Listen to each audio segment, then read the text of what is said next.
ਸਤਨਾਮ ਸ੍ਰੀ ਵਾਹਿਗੁਰੂ ਸਾਹਿਬ ਜੀ।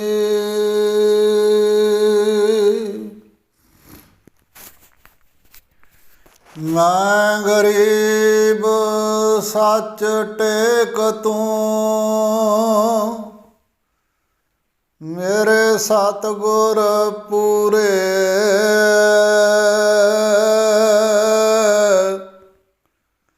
ਦੇਖ ਤੁਮਾਰਾ ਦਰਸ਼ਨੋ,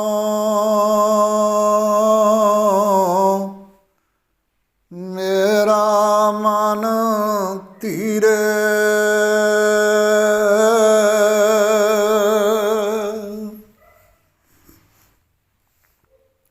ਪਰਮ ਸਨਮਾਨਯੋਗ ਸਤ ਸੰਗੀ ਜਨੋ, ਸਾਰਿਆਂ ਨੂੰ ਗੁਰੂ ਬਖਸ਼ੀ ਫਤਿਹ ਪ੍ਰਵਾਨ ਹੋਵੇ ਜੀ। ਵਾਹਿਗੁਰੂ ਜੀ ਕਾ ਖਾਲਸਾ, ਵਾਹਿਗੁਰੂ ਜੀ ਕੀ ਫਤਿਹ।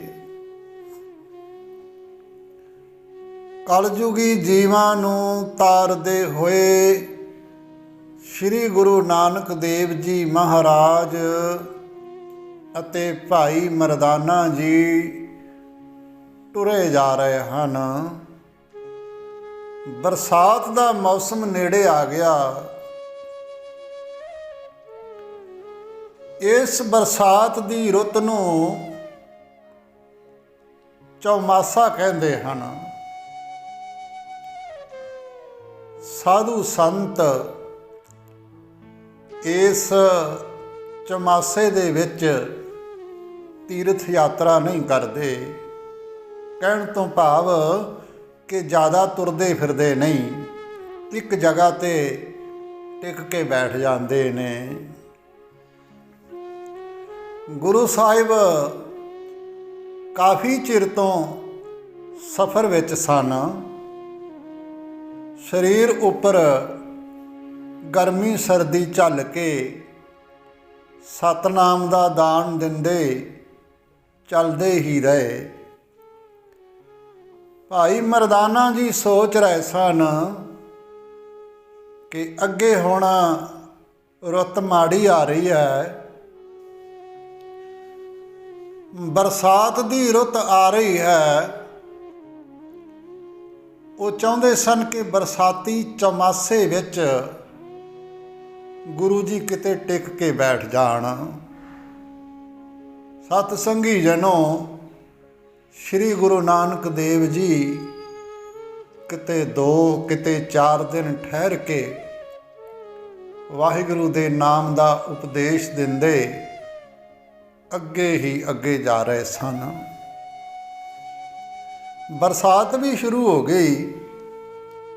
ਭਾਈ ਮਰਦਾਨਾ ਜੀ ਚਾਹੁੰਦੇ ਸਨ ਕਿ ਗੁਰੂ ਜੀ ਕਿਸੇ ਟਿਕਾਣੇ 'ਤੇ ਆਰਾਮ ਕਰਨ। ਇਸ ਲਈ ਉਹ ਕਹਿਣ ਲੱਗੇ ਕਿ ਗੁਰੂ ਜੀ ਆਹ ਦਿਨ ਹੁਣ ਕਿਸੇ ਟਿਕਾਣੇ 'ਤੇ ਬੈਠ ਕੇ ਗੁਜ਼ਾਰ ਲਈਏ। ਭਾਈ ਮਰਦਾਨੇ ਦੇ ਪਿਆਰ ਨੂੰ ਬਰਕਰਾਰ ਰੱਖਣ ਵਾਸਤੇ ਸ਼੍ਰੀ ਗੁਰੂ ਨਾਨਕ ਦੇਵ ਜੀ ਕਹਿੰਦੇ, ਚੱਲ ਕੋਈ ਗੱਲ ਨਹੀਂ ਮਰਦਾਨਿਆ, ਅੱਗੇ ਕੋਈ ਨਗਰ ਆਵੇਗਾ ਤਾਂ ਆਪਾਂ ਉੱਥੇ ਠਹਿਰ ਜਾਵਾਂਗੇ। ਸਤ ਸੰਗੀ ਜਨੋ, ਚਲਦਿਆਂ ਚਲਦਿਆਂ ਅੱਗੇ ਇੱਕ ਨਗਰ ਆਇਆ। ਉਸ ਨਗਰ ਦੇ ਬਾਹਰ ਇੱਕ ਕੋਹ 'ਤੇ ਸ਼੍ਰੀ ਗੁਰੂ ਨਾਨਕ ਦੇਵ ਜੀ ਨੇ ਬਹਿਣ ਖੜੋਣ ਦਾ ਆਸਰਾ ਵੇਖ ਕੇ ਉੱਥੇ ਪੱਕਾ ਹੀ ਡੇਰਾ ਲਾ ਲਿਆ। ਭਾਈ ਮਰਦਾਨਾ ਜੀ ਬਹੁਤ ਖੁਸ਼ ਹੋਏ। ਨਿੱਤ ਦਾ ਪੈਂਡਾ ਮੁੱਕਾ, ਚੱਲ ਭਾਵੇਂ ਚਮਾਸੇ ਲਈ ਇੱਥੇ ਰੁਕੇ ਹਾਂ, ਕੋਈ 10-15 ਦਿਨ ਤਾਂ ਮੇਰੇ ਪਿਆਰੇ ਮੇਰੇ ਗੁਰੂ ਜੀ ਵੇਲੇ ਸਿਰ ਭੋਜਨ ਛਕਣਗੇ, ਵੇਲੇ ਸਿਰ ਆਰਾਮ ਕਰਨਗੇ, ਸੁਖ ਦੀ ਨੀਂਦ ਸੌਣਗੇ। ਸਤ ਸੰਗੀ ਜਨੋ, ਉਸ ਪਿੰਡ ਦੀ ਵਸੋਂ ਕਾਫੀ ਸੀ। ਬਸ ਇੱਕ ਤਰ੍ਹਾਂ ਦਾ ਕਸਬਾ ਹੀ ਸਮਝ ਲਓ। ਇੱਥੇ ਇੱਕ ਸਰਦੇ ਪੁੱਜਦੇ ਘਰ ਦਾ ਰੱਬ ਦਾ ਨਾਂ ਲੈਣ ਵਾਲਾ ਖੱਤਰੀ ਵੀ ਰਹਿੰਦਾ ਸੀ, ਜੋ ਆਏ ਗਏ ਸਾਧੂ ਸੰਤਾਂ ਦੇ ਦਰਸ਼ਨ ਕਰਦਾ ਤੇ ਉਹਨਾਂ ਦੀ ਸੇਵਾ ਪੂਜਾ ਵੀ ਕਰਦਾ ਹੁੰਦਾ ਸੀ। ਉਸਨੇ ਸੁਣਿਆ ਕਿ ਪਿੰਡ ਦੇ ਬਾਹਰ ਕੋਈ ਸੰਤ ਮਹਾਂਪੁਰਸ਼ ਆਏ ਹਨ, ਉਹਨਾਂ ਦਾ ਕੀਰਤਨ ਵੀ ਬਹੁਤ ਰਸ ਭਿੰਨਾ ਹੈ। ਕਹਿੰਦੇ ਆ ਕਿ ਜਦੋਂ ਕੀਰਤਨ ਕਰਦੇ ਹਨ ਤਾਂ ਦਰਿਆਵਾਂ ਦੇ ਪਾਣੀ ਵੀ ਖੜੋ ਕੇ ਸੁਣਨ ਲੱਗ ਜਾਂਦੇ ਹਨ। ਆਖੋ ਸਤਿਨਾਮ ਸ੍ਰੀ ਵਾਹਿਗੁਰੂ। ਉਹ ਖੱਤਰੀ ਸ੍ਰੀ ਗੁਰੂ ਨਾਨਕ ਦੇਵ ਜੀ ਦੇ ਦਰਸ਼ਨ ਕਰਨ ਆਇਆ ਤਾਂ ਅੱਗੇ ਕੀਰਤਨ ਹੋ ਰਿਹਾ ਸੀ। ਗੁਰੂ ਸਾਹਿਬ ਆਪਣੇ ਇਲਾਹੀ ਰੰਗਾਂ ਵਿੱਚ ਜੁੜੇ ਬੈਠੇ ਸਨ। ਮਿੱਠੀ ਮਿੱਠੀ ਹਵਾ ਵੀ ਚੱਲ ਰਹੀ ਸੀ। ਭਾਈ ਮਰਦਾਨਾ ਜੀ ਵੀ ਕਰਤਾਰ ਦੇ ਰੰਗ ਵਿੱਚ ਰੰਗੇ ਕੀਰਤਨ ਕਰ ਰਹੇ ਸਨ। ਖੱਤਰੀ ਆਇਆ ਤੇ ਮੱਥਾ ਟੇਕ ਕੇ ਬੈਠ ਗਿਆ। ਬੈਠਦੇ ਦੀਆਂ ਅੱਖਾਂ ਭਰ ਆਈਆਂ, ਛੱਪਰ ਭਾਰੇ ਹੋ ਗਏ ਤੇ ਫਿਰ ਕੀਰਤਨ ਦੇ ਵਿੱਚ ਐਸਾ ਮਨ ਜੁੜਿਆ ਕਿ ਉਸ ਖੱਤਰੀ ਨੂੰ ਕੋਈ ਪਤਾ ਨਾ ਲੱਗਾ ਕਿ ਕਿੰਨਾ ਸਮਾਂ ਕਿੱਥੇ ਤੇ ਕਦੋਂ ਲੰਘ ਗਿਆ। ਆਖੋ ਸਤਿਨਾਮ ਸ੍ਰੀ ਵਾਹਿਗੁਰੂ। ਕੀਰਤਨ ਦੀ ਸਮਾਪਤੀ ਹੋਈ, ਅੱਖਾਂ ਖੋਲੀਆਂ ਤਾਂ ਕੀ ਵੇਖਦਾ ਹੈ ਕਿ ਕਿੰਨੀਆਂ ਹੀ ਘੜੀਆਂ ਬੀਤ ਚੁੱਕੀਆਂ ਹਨ। ਉਸ ਨੂੰ ਸੋਝੀ ਆ ਗਈ ਕਿ ਇਹ ਸਾਈਂ ਪਰਮੇਸ਼ਰ ਰੂਪ ਹੈ। ਇਸ ਦਾ ਸੱਚਾ ਸੁੱਚਾ ਕੀਰਤਨ ਤਾਂ ਕਾਲ ਨੂੰ ਵੀ ਜਿੱਤ ਲਏਗਾ। ਜਿਸ ਕੀਰਤਨ ਨੂੰ ਸੁਣਿਆ ਪਤਾ ਹੀ ਨਹੀਂ ਲੱਗਾ ਕਿ ਕਿੰਨਾ ਸਮਾਂ ਬੀਤ ਗਿਆ। ਐਸਾ ਕੀਰਤਨ ਮੈਂ ਪਹਿਲਾਂ ਕਦੇ ਨਹੀਂ ਸੁਣਿਆ। ਮੈਂ ਕਦੇ ਨਹੀਂ ਸੁਣਿਆ ਜੋ ਲੰਘਦੇ ਸਮੇਂ ਨੂੰ ਵੀ ਬੇਮਲੂਮਾ ਕਰ ਦੇਵੇ। ਜੇ ਗੁਰੂ ਸਾਹਿਬ ਵੱਲ ਤੱਕੇ ਤਾਂ ਆਪਣੇ ਮਨ ਨੂੰ ਆਖੇ ਇਹੋ ਜਿਹੇ ਦਰਸ਼ਨ ਪਹਿਲਾਂ ਨਹੀਂ ਕਦੇ ਹੋਏ। ਉਹਦਾ ਮਨ ਮੋਰ ਵਾਂਗੂ ਪਹਿਲਾਂ ਪਾਉਣ ਲੱਗ ਪਿਆ। ਆਖੋ ਸਤਿਨਾਮ ਸ੍ਰੀ ਵਾਹਿਗੁਰੂ। ਮਨ ਮੋਰ ਵਾਂਗੂ ਪਹਿਲਾਂ ਪਾਉਣ ਲੱਗ ਪਿਆ, ਦੂਰ ਹੋਵੇ ਹੀ ਨਾ। ਇਸ ਤਰ੍ਹਾਂ ਉਹ ਖੱਤਰੀ ਮੋਹਤ ਹੋ ਗਿਆ। ਥੋੜ੍ਹੇ ਚਿਰ ਬਾਅਦ ਘਰ ਦੇ ਕੰਮ ਕਾਜ ਯਾਦ ਆਏ। ਕੰਮਾਂ ਕਾਜਾਂ ਦੀ ਖਿੱਚ ਦੇ ਕਾਰਨ ਘਰ ਮੁੜ ਆਇਆ। ਉਹਦੇ ਮਨ ਵਿੱਚ ਵਾਰ-ਵਾਰ ਕੀਰਤਨ ਦਾ ਰਸ ਆਈ ਜਾਵੇ। ਐਸੀ ਖਿੱਚ ਪੈਦਾ ਹੋਈ ਕਿ ਰੋਜ਼ਾਨਾ ਹੀ ਗੁਰੂ ਸਾਹਿਬ ਦੇ ਦਰਸ਼ਨ ਕਰਨ ਤੇ ਕੀਰਤਨ ਸੁਣਨ ਲਈ ਆਉਣ ਲੱਗ ਪਿਆ। ਸਤ ਸੰਗੀ ਜਨੋ, ਪੁਰਾਤਨ ਜਨਮ ਸਾਖੀ ਦੇ ਵਿੱਚ ਵੀ ਲਿਖਿਆ ਹੈ ਕਿ ਜਿਸ ਦਿਨ ਨਾਗਾ ਪੈ ਜਾਂਦਾ ਸੀ ਉਸ ਦਿਨ ਉਹ ਅੰਨ ਪਾਣੀ ਨਹੀਂ ਛਕਦਾ ਸੀ। ਆਖੋ ਸਤਿਨਾਮ ਸ੍ਰੀ ਵਾਹਿਗੁਰੂ। ਇੱਕ ਦਿਨ ਉਸ ਦੇ ਜਾਣ ਪਛਾਣ ਵਾਲੇ ਕਿਸੇ ਹਟਵਾਣੀਏ ਨੇ ਪੁੱਛਿਆ। ਹਟਵਾਣੀਆਂ ਕਹਿੰਦੇ ਜੋ ਦੁਕਾਨਦਾਰ ਹੱਟੀ ਕਰਦਾ ਹੋਵੇ, ਉਸ ਹੱਟੀ ਵਾਲੇ ਨੇ ਹਟਵਾਣੀਏ ਨੇ ਪੁੱਛਿਆ ਬਈ ਤੂੰ ਰੋਜ਼ ਕਿੱਥੇ ਜਾਂਦਾ ਹੈ? ਉਹ ਕਹਿੰਦਾ ਆਪਣੇ ਪਿੰਡ ਦੇ ਬਾਹਰ ਕੋਈ ਸੱਚੇ ਸੰਤ ਪੂਰਨ ਪੁਰਖ ਆਏ ਨੇ ਤੇ ਉੱਥੇ ਉਹਨਾਂ ਨੇ ਪੱਕਾ ਹੀ ਡੇਰਾ ਲਾ ਰੱਖਿਆ ਹੈ। ਮੈਂ ਤਾਂ ਉਹਨਾਂ ਦੇ ਦਰਸ਼ਨ ਕਰਨ ਤੇ ਕੀਰਤਨ ਸੁਣਨ ਲਈ ਜਾਂਦਾ ਹੁੰਨਾ ਵਾ। ਉਹ ਨਾਲ ਦਾ ਹਟਵਾਣੀਆਂ ਕਹਿੰਦਾ ਬਈ ਸਵੇਰੇ ਮੈਨੂੰ ਵੀ ਨਾਲ ਲੈ ਚੱਲੀ, ਆਖੋ ਸਤਨਾਮ ਸ਼੍ਰੀ ਵਾਹਿਗੁਰੂ। ਉਹ ਕਹਿੰਦਾ ਸਵੇਰੇ ਮੈਨੂੰ ਵੀ ਨਾਲ ਲੈ ਚੱਲੀ। ਉਹ ਕਹਿੰਦਾ ਚੱਲ ਠੀਕ ਆ। ਅਗਲੇ ਦਿਨ ਦੋਵੇਂ ਜਣੇ ਤੁਰ ਪਏ। ਥੋੜ੍ਹੀ ਦੂਰ ਗਏ ਤਾਂ ਰਸਤੇ ਵਿੱਚ ਕੋਈ ਕਰਮ ਕਰਨ ਵਾਲੀ ਵੇਸਵਾ ਮਿਲ ਪਈ, ਜਿਸ ਨੇ ਨਾਲ ਦੇ ਹਟਵਾਣੀਏ ਨੂੰ ਆਪਣੇ ਜਾਲ ਦੇ ਵਿੱਚ ਫਸਾ ਲਿਆ ਤੇ ਆਪਣੇ ਰਸਤੇ ਲੈ ਗਈ। ਉਸ ਨੂੰ ਐਸੀ ਭੈੜੀ ਲੱਤ ਲੱਗੀ ਕਿ ਉਹ ਨਿਤ ਰੋਜ਼ ਭੈੜੇ ਪਾਸੇ ਜਾਣ ਲੱਗ ਪਿਆ। ਹੁਣ ਪਹਿਲਾ ਖੱਤਰੀ ਗੁਰੂ ਸਾਹਿਬ ਦੇ ਚਰਨਾਂ ਵਿੱਚ ਜਾ ਕੇ ਕੀਰਤਨ ਸੁਣਿਆ ਕਰੇ ਤਾਂ ਨਾਲ ਦਾ ਦੂਸਰਾ ਹਟਵਾਣੀਆਂ ਭੈੜੇ ਰਸਤੇ ਮਾੜੇ ਕੰਮਾਂ ਵੱਲ ਜਾਇਆ ਕਰੇ। ਆਖੋ ਸਤਨਾਮ ਸ਼੍ਰੀ ਵਾਹਿਗੁਰੂ। ਜਦੋਂ ਕਿਤੇ ਇਕੱਠੇ ਹੋਇਆ ਕਰਨ ਤਾਂ ਉਹ ਪਹਿਲਾ ਖੱਤਰੀ ਨਾਲ ਦੇ ਹਟਵਾਣੀਏ ਨੂੰ ਸਮਝਾਇਆ ਕਰੇ ਕਿ ਤੂੰ ਮਾੜੇ ਪਾਸੇ ਨਾ ਜਾਇਆ ਕਰ, ਮੇਰੇ ਨਾਲ ਚੱਲਿਆ ਕਰ। ਉੱਥੇ ਸਤਸੰਗ ਹੁੰਦਾ ਹੈ, ਕੀਰਤਨ ਸੁਣੀਦਾ ਹੈ। ਬੜਾ ਸਮਝਾਇਆ ਪਰ ਉਹ ਹਟਵਾਣੀਆਂ ਆਖੇ ਨਾ ਹੀ ਲੱਗਾ। ਇੱਕ ਦਿਨ ਉਹ ਨਾਲ ਦਾ ਹਟਵਾਣੀਆਂ ਕਹਿੰਦਾ ਬਈ ਜਿਹੜਾ ਆਪਣੇ ਚੋਂ ਪਹਿਲਾਂ ਵਾਪਸ ਆਵੇ, ਉਹ ਜਿਹੜਾ ਰਸਤੇ ਦੇ ਵਿੱਚ ਪਿੱਪਲ ਦਾ ਰੁੱਖ ਖੜਾ ਹੈ ਉਹਦੇ ਥੱਲੇ ਖੜ ਕੇ ਦੂਜੇ ਦੀ ਉਡੀਕ ਕਰੇ, ਘਰ ਨੂੰ ਇਕੱਠੇ ਚੱਲਾਂਗੇ। ਗੱਲ ਕੀ ਉਸ ਦਿਨ ਵੇਸਵਾ ਡੇਰੇ ਦੇ ਵਿੱਚ ਹੈ ਨਹੀਂ ਸੀ, ਜਿਸ ਕਰਕੇ ਹਟਵਾਣੀਆਂ ਕਾਫੀ ਸਮਾਂ ਪਹਿਲਾਂ ਵਾਪਸ ਮੁੜ ਆਇਆ ਤੇ ਉਹ ਮਿਥੇ ਹੋਏ ਟਿਕਾਣੇ ਤੇ ਆ ਕੇ ਖੱਤਰੀ ਦੀ ਉਡੀਕ ਕਰਨ ਲੱਗਾ।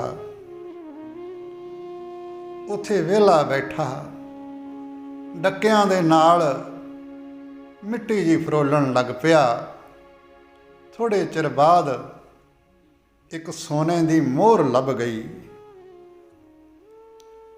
ਉਹਨੇ ਸੋਚਿਆ ਬਈ ਇੱਥੇ ਹੋਰ ਵੀ ਹੋਣਗੀਆਂ।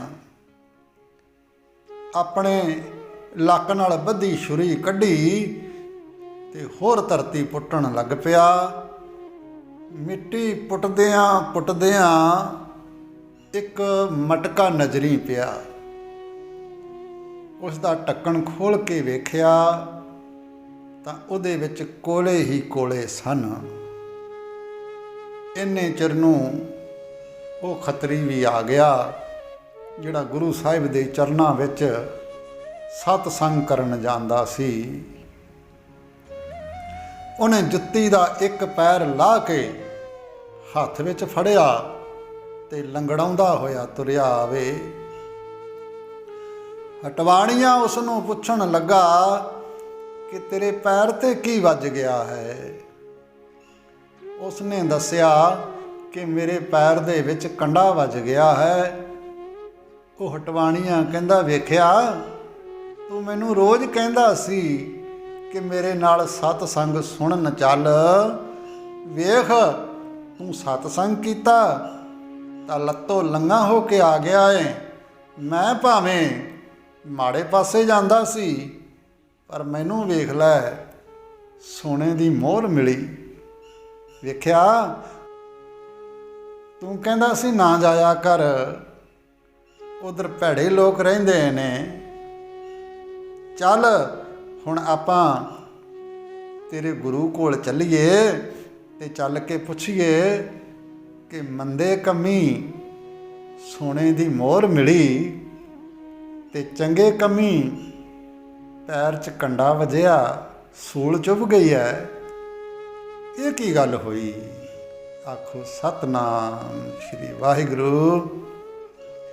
ਸਤ ਸੰਗੀ ਜਨੋ ਦੋਵੇਂ ਜਣੇ ਸ਼੍ਰੀ ਗੁਰੂ ਨਾਨਕ ਦੇਵ ਜੀ ਦੇ ਪਾਸ ਚਲੇ ਗਏ। ਸਾਰੀ ਗੱਲਬਾਤ ਗੁਰੂ ਸਾਹਿਬ ਨੂੰ ਦੱਸੀ। ਗੁਰੂ ਸਾਹਿਬ ਕਹਿੰਦੇ, ਭਾਈ ਹੱਟੀ ਵਾਲਿਆ, ਉਹ ਕੋਲਿਆਂ ਦਾ ਮਟਕਾ ਨਹੀਂ ਸੀ, ਉਹ ਤਾਂ ਸੋਨੇ ਦਾ ਭਰਿਆ ਮਟਕਾ ਸੀ। ਕਿਸੇ ਵੇਲੇ ਕਿਸੇ ਰੱਬ ਦੇ ਪਿਆਰੇ ਨੂੰ ਤੂੰ ਇੱਕ ਮੋਹਰ ਦਾਨ ਦਿੱਤੀ ਸੀ, ਉਹ ਦਿੱਤਾ ਹੋਇਆ ਦਾਨ ਹੀ ਸਹੰਸਰ ਗੁਣਾ 1000 ਗੁਣਾ ਵਧਿਆ ਫੁੱਲਿਆ ਸੀ। ਸਤ ਸੰਗੀ ਜਨੋ, ਸਹੰਸਰ ਕਹਿੰਦੇ ਨੇ 1000 ਨੂੰ, ਤੈਨੂੰ 1000 ਮੋਹਰ ਮਿਲਣੀ ਸੀ। ਤੂੰ ਜਿਉਂ-ਜਿਉਂ ਪਾਪ ਕਮਾਏ ਤਿਉਂ-ਤਿਉਂ ਪੁੰਨਾਂ ਦੀਆਂ ਫਲੀਆਂ ਹੋਈਆਂ ਮੋਹਰਾਂ ਸੜਦੀਆਂ ਗਈਆਂ। ਇਉਂ ਸਮਝ ਲੈ ਕਿ ਤੇਰੇ ਪਾਪਾਂ ਨੇ ਤੇਰੇ ਇਕੱਠੇ ਕੀਤੇ ਸ਼ੁਭ ਕਰਮ ਤੇ ਉਹਨਾਂ ਦੇ ਫਲ ਨੂੰ ਸਾੜ ਕੇ ਸੁਆਹ ਕਰ ਦਿੱਤਾ ਹੈ। ਆ ਬਾਕੀ ਤੇਰਾ ਇੱਕ ਪੁੰਨ ਰਹਿ ਗਿਆ ਸੀ ਜੋ ਤੈਨੂੰ ਇੱਥੇ ਲੈ ਆਇਆ ਹੈ। ਹੁਣ ਇਉਂ ਸਮਝ ਲੈ ਕਿ ਇਹ ਇੱਕ ਮੋਹਰ ਤੈਨੂੰ ਇਹ ਸਿੱਖਿਆ ਦਿੰਦੀ ਹੈ ਕਿ ਤੇਰੇ ਪਾਪਾ ਨੇ ਮੇਰੇ ਵਰਗੀਆਂ ਅਨੇਕਾਂ ਸੋਨੇ ਦੀਆਂ ਮੋਹਰਾਂ ਤੇਰੇ ਭਾਗਾਂ ਚੋਂ ਦੂਰ ਕਰ ਦਿੱਤੀਆਂ ਹਨ। ਆਖੋ ਸਤਨਾਮ ਸ੍ਰੀ ਵਾਹਿਗੁਰੂ। ਬੀਜਿਆ ਹਰਿਆ ਹੋਣ ਦੀ ਥਾਂ ਕੁਸੰਗ ਨੇ ਸਾਰਾ ਸਾੜ ਕੱਤਿਆ ਈ, ਕੋਲੇ ਕਰ ਦਿੱਤੇ ਆ। ਤੇਰੇ ਇਸ ਖੱਤਰੀ ਮਿੱਤਰ ਨੇ ਸਤਸੰਗ ਕੀਤਾ, ਵਾਹਿਗੁਰੂ ਦਾ ਕੀਰਤਨ ਸੁਣਿਆ, ਨਾਮ ਜਪਿਆ ਤੇ ਨਾਮ ਸੁਣਿਆ, ਸਾਧੂ ਸੰਤਾਂ ਦੀ ਸੇਵਾ ਕੀਤੀ, ਜਿਸ ਕਰਕੇ ਇਸ ਦੇ ਪਾਪ ਨਾਸ਼ ਹੋ ਗਏ। ਇਸ ਦੇ ਪਿਛਲੇ ਕੀਤੇ ਕਰਮਾਂ ਦਾ ਫਲ ਇਸ ਨੇ ਸੂਲੀ ਤੇ ਚੜ੍ਹਨਾ ਸੀ, ਪਰ ਜਿਉਂ-ਜਿਉਂ ਇਸ ਨੇ ਸਤ ਸੰਗ ਵਿੱਚ ਆ ਕੇ ਸੇਵਾ ਕੀਤੀ, ਜਿਉਂ-ਜਿਉਂ ਰੱਬ ਦਾ ਨਾਮ ਲਿਆ, ਰੱਬ ਨੂੰ ਯਾਦ ਕੀਤਾ, ਤਿਉਂ-ਤਿਉਂ ਇਸ ਦੇ ਖੋਟੇ ਕਰਮ ਘਟਦੇ ਸਾਰੇ ਨਾਸ਼ ਹੋ ਗਏ। ਬਸ ਇਹ ਸੂਲੀ ਤੋਂ ਸੂਲ ਰਹਿ ਗਿਆ ਸੀ, ਜੋ ਸੂਲ ਸੂਈ ਵਾਂਗੂ ਚੁਭੀ ਤੇ ਇਸ ਨੂੰ ਵੱਡੇ ਦੁੱਖ ਤੋਂ ਬਚਾ ਲਿਆ ਹੈ, ਭਾਵ ਮੌਤ ਤੋਂ ਬਚਾ ਲਿਆ ਹੈ। ਫਿਰ ਹੁਣ ਤੂੰ ਸੋਚ, ਮਾੜੇ ਕਰਮਾਂ ਕਰਕੇ ਤੇਰਾ ਮਨ ਹੋਰ ਮੈਲਾ ਹੁੰਦਾ ਗਿਆ, ਤੇਰੀ ਮਨਸਾ ਮਾੜੇ ਕੰਮਾਂ ਵੱਲ ਵੱਧਦੀ ਗਈ, ਪਰ ਜਿਵੇਂ ਜਿਵੇਂ ਇਸ ਨੇ ਸਤਸੰਗ ਕੀਤਾ, ਇਸ ਦਾ ਮਨ ਪਵਿੱਤਰ ਹੁੰਦਾ ਗਿਆ। ਇਸ ਦੀ ਰੁਚੀ ਸੇਵਾ ਵੱਲ, ਭਲੇ ਕੰਮਾਂ ਵੱਲ, ਸਤਸੰਗ ਵੱਲ ਵੱਧਦੀ ਗਈ। ਇਸ ਦਾ ਮਨ ਭਲੇ ਪਾਸੇ ਦਾ ਪ੍ਰੇਮੀ ਹੋ ਗਿਆ। ਸਤਸੰਗੀ ਜਨੋ, ਇਹ ਗੱਲ ਹਟਵਾਣੀਏ ਨੂੰ ਵੀ ਜੱਜ ਗਈ। ਉਹ ਮੰਨ ਗਿਆ ਕਿ ਗੁਰੂ ਜੀ ਠੀਕ ਆਖਦੇ ਨੇ। ਉਹਦਾ ਮਨ ਕੰਬ ਗਿਆ। ਧੰਨ ਸ਼੍ਰੀ ਗੁਰੂ ਨਾਨਕ ਦੇਵ ਜੀ ਨੇ ਉਸ ਦੀ ਕੰਡ ਉੱਪਰ ਹੱਥ ਫੇਰਿਆ। ਹੱਥ ਜਿਉਂ ਹੀ ਉਸ ਦੀ ਕੰਡ ਤੇ ਲੱਗਾ, ਉਹਦੇ ਸਾਰੇ ਪਾਪ ਸੜ ਕੇ ਸੁਆਹ ਹੋ ਗਏ, ਯਾਨੀ ਖਤਮ ਹੋ ਗਏ। ਗੁਰੂ ਸਾਹਿਬ ਦੇ ਚਰਨੀ ਢਹਿ ਪਿਆ ਤੇ ਆਖਣ ਲੱਗਾ, ਮੇਰੇ ਉੱਤੇ ਮਿਹਰ ਕਰੋ, ਹੁਣ ਸਿੱਧੇ ਰਸਤੇ ਪਾਓ, ਭਲੇ ਕਰਮ ਸਿਖਾਓ ਅਤੇ ਮਾੜਿਆਂ ਦੇ ਰਾਹ ਤੋਂ ਵਰਜ ਲਓ ਮੈਨੂੰ। ਹੁਣ ਮੈਨੂੰ ਪਾਪੀ ਨੂੰ ਵੀ ਸਤਸੰਗ ਦੇ ਵਿੱਚ ਰਲਾ ਲਓ। ਗੁਰੂ ਸਾਹਿਬ ਨੇ ਉਸ ਨੂੰ ਸਤ ਕਰਤਾਰ ਦਾ, ਵਾਹਿਗੁਰੂ ਦਾ ਉਪਦੇਸ਼ ਦਿੱਤਾ। ਉਸ ਦਾ ਸੁਭਾਅ ਪਲਟ ਗਿਆ। ਉਹ ਪੁੰਨ ਧਰਮ ਕਰਨ ਵਾਲਾ ਬਣ ਗਿਆ, ਰੱਬ ਦਾ ਨਾਂ ਜਪਣ ਵਾਲਾ ਬਣ ਗਿਆ। ਉਸ ਦਾ ਜਨਮ ਸੰਵਰ ਗਿਆ। ਉੱਥੇ ਗੁਰੂ ਸਾਹਿਬ ਨੇ ਸ਼ਬਦ ਉਚਾਰਨ ਕੀਤਾ ਜੋ ਸ੍ਰੀ ਗੁਰੂ ਗ੍ਰੰਥ ਸਾਹਿਬ ਜੀ ਦੇ 990 ਅੰਗ ਤੇ ਸੁਸ਼ੋਭਿਤ ਹੈ। ਮਾਰੂ ਮਹੱਲਾ ਪਹਿਲਾ, ਘਰ ਪਹਿਲਾ। ਕਰਣੀ ਕਾਗਦ ਮਨ ਮਸਵਾਣੀ, ਬੁਰਾ ਭਲਾ ਦੋਇ ਲੇਖ ਪਏ। ਜਿਉਂ ਜਿਉਂ ਕਿਰਤ ਚਲਾਏ त्यों चलिए तौ गुण नाही अंत हरे। चित चेतस की नहीं बावरिया हर बिसरत तेरे गुण गलिया रहाओ। जाली रैन जाल दिन हुआ जेती घड़ी फाही तेती। रस रस चोग चुगे नित फस है छुट समूढ़े कमन गुणी। काया आरण मन विच लोहा पंच अगन तित लाग रही। कोयले पाप पड़े तिस ऊपर मन जलिया सन्नी चिंत भई। भया मनूर कंचन फिर होवै जे गुर मिले तनेहा। एक नाम अमृत ओ देवै तो नानक तृष्टस देहा। आखो सतनाम श्री वाहिगुरु। सत संगी जनों, इस शब्द का भाव, इसका मतलब ये होया कि मनुख अपने बुरे भले कर्मां नाल लेख लिखदा रहिंदा है। सो इन्हां कीते हुए कर्मां मूजब ही जीव जीवन दे राह ते टुरदे हन। कर्म करन वाली देह ये तां कागज है ते मन स्याही वाली दवात है। लोक जो भले बुरे कर्म करते हैं वो सब लिखे जाते हैं कर्म करन वालियां दी रुचि बन के। कमले मना वो मूर्ख मना वाहिगुरू नूं परमात्मा नूं याद कर। परमात्मा नूं भुले रहन करके तेरे गुण घटते रहंदे ने ते अवगुण वधदे रहंदे ने। हे मन, तू रात तां गाफली विच गवा लई ते दिन धंधियां विच विहले कंमां विच माड़े कंमां विच गवा लिया। गल की रात दिन विच हर घड़ी वो काम करदा है ਜਿਹੜੇ ਤੈਨੂੰ ਫਸਾ ਲੈਂਦੇ ਹਨ। ਜਿਵੇਂ ਪੰਛੀ ਚੋਗੇ ਦੇ ਲਾਲਚ ਵਿੱਚ ਚੋਗ ਚੁਗਦਾ ਜਾਲ ਦੇ ਵਿੱਚ ਫਸ ਜਾਂਦਾ ਹੈ, ਉਸੇ ਤਰ੍ਹਾਂ ਤੂੰ ਵੀ ਹਰ ਘੜੀ ਕਿਸੇ ਨਾ ਕਿਸੇ ਲਾਲਚ ਵਿੱਚ, ਸਵਾਦ ਦੇ ਰਸ ਵਿੱਚ ਆਪਣੇ ਧਰਮ ਤੋਂ ਡਿੱਗਦਾ ਰਹਿੰਦਾ ਹੈ।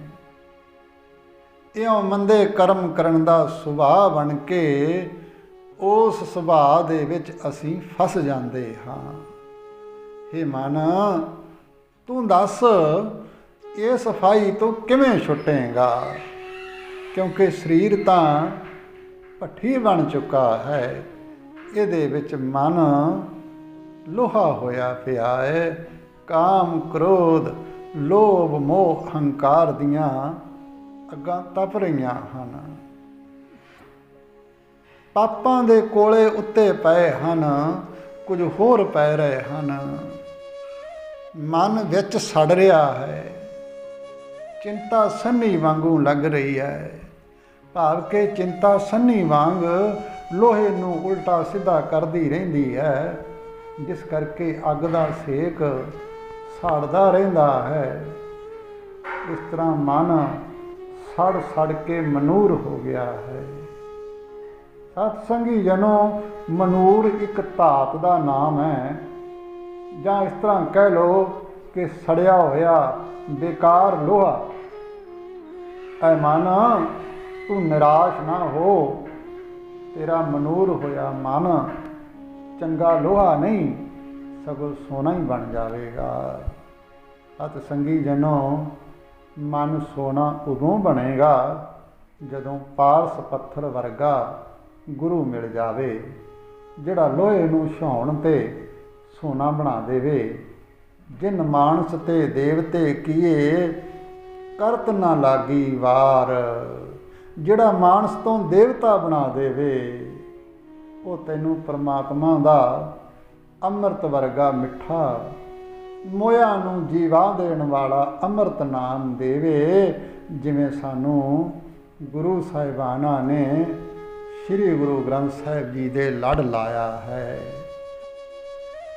ਜਿਉ ਮੰਦਰ ਕੋ ਥਾਮੇ ਥਮਨ, ਤਿਉ ਗੁਰ ਕਾ ਸ਼ਬਦ ਮਨੈ ਅਸ ਥਮਨ। ਮਨ ਬਸ ਆਵੈ ਨਾਨਕਾ, ਜੇ ਪੂਰਨ ਕਿਰਪਾ ਹੋਏ। ਪੂਰੇ ਗੁਰੂ ਦੀ ਹੋ ਜਾਏ ਕਿਰਪਾ, ਫਿਰ ਉਸ ਨਾਮ ਦੇ ਸਿਮਰਨ ਨਾਲ ਸਾਡਾ ਤਨ ਤੇ ਮਨ ਪਵਿੱਤਰ ਹੋ ਜਾਵੇਗਾ। ਆਖੋ ਸਤਨਾਮ ਸ੍ਰੀ ਵਾਹਿਗੁਰੂ। ਹੋਈਆਂ ਭੁੱਲਾਂ ਦੀ ਮਾਫੀ। ਜੇ ਸਾਖੀ ਚੰਗੀ ਲੱਗੀ ਤਾਂ ਅੱਗੇ ਸ਼ੇਅਰ ਕਰ ਦਿਓ, ਤੇ ਜੇ ਚੈਨਲ ਸਬਸਕ੍ਰਾਈਬ ਨਹੀਂ ਕੀਤਾ ਤਾਂ ਹੁਣ ਕਰ ਲਓ ਜੀ, ਤੇ ਨਾਲ ਹੀ ਘੰਟੀ ਵਾਲਾ ਬਟਨ ਦਬਾ ਦਿਓ, ਤਾਂ ਜੋ ਹਰ ਵੀਡੀਓ ਦਾ ਨੋਟੀਫਿਕੇਸ਼ਨ ਪਹਿਲਾਂ ਤੁਹਾਡੇ ਕੋਲ ਪਹੁੰਚੇ। ਵਾਹਿਗੁਰੂ ਜੀ ਕਾ ਖਾਲਸਾ, ਵਾਹਿਗੁਰੂ ਜੀ ਕੀ ਫਤਿਹ।